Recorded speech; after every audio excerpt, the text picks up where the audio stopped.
इसको दान मत दे। क्यों?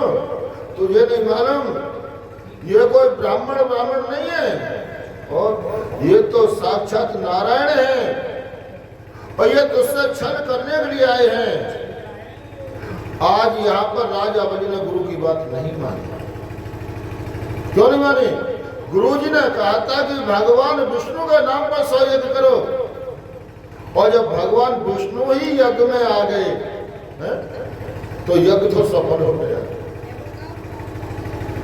अब तुम्हारा कहने लगे नहीं गुरुजी इस बात को नहीं मानूंगा मैं। ठीक है, नहीं मानता तो जो तुझे दिखे वो कर, मैं संकल्प नहीं कराऊंगा। और जो सागर था, सागर में और ये शुक्राचार्य जी बैठ जाते हैं। कहने लगे अब देखता हूँ ये क्या करेगा। और उसकी जो नली थी उसमें आंख लगा करके देखने लगे क्या कर रहा है। भगवान बोले राजा बोले क्या बात है, संकल्प कैसे ना करे?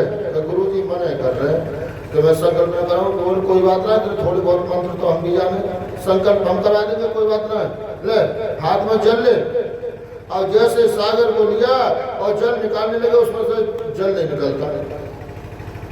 भगवान ने हिला करके देखा, बोले जल तो है, निकलता क्यों नहीं? भगवान ने देखा हो बुढ़े बाबा की तबीयत खराब है रही है। बगल में कुशा का आसन लगा था, भगवान ने उसमें से कुशा निकाली और उस क्षेत्र में कर दी, और शुक्राचार्य जी की एक आंख चली गई। गोविंद भगवान की जय। भगवान ने संकेत दिया आप गुरु हो, संत हो, आप दो भाव में मत देखो, तो आप तो केवल एक ही भाव से देखो। चाहे दैत्य है चाहे देवता है, सभी को एक भाव से देखो। इसलिए भगवान ने एक आंख का कर दिया। अब जल लिया और जैसे संकल्प किया और संकल्प का जल भगवान ने अपने हाथ में लिया, एक साथ विराट स्वरूप हो गया।